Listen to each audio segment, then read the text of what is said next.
If you go to moderate videos, you will see the Hello from Ireland video from Aisling has been sent. You can watch the video and just make sure the content is appropriate.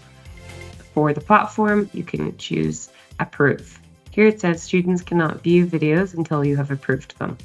So that's how you need to select and approve the video. Video successfully approved.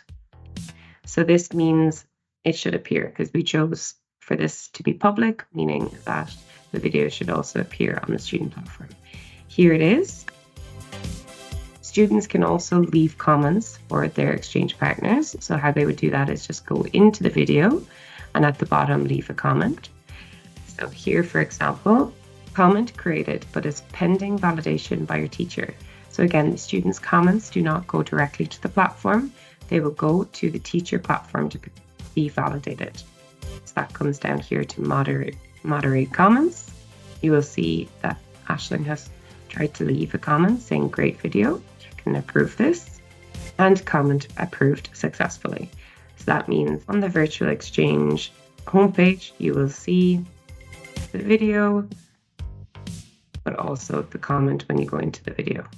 We can go into the video and we can see that there has been one comment so far.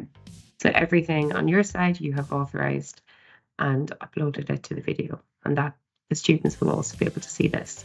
If the student does have any issues with uploading a video, as the teacher can also upload a video.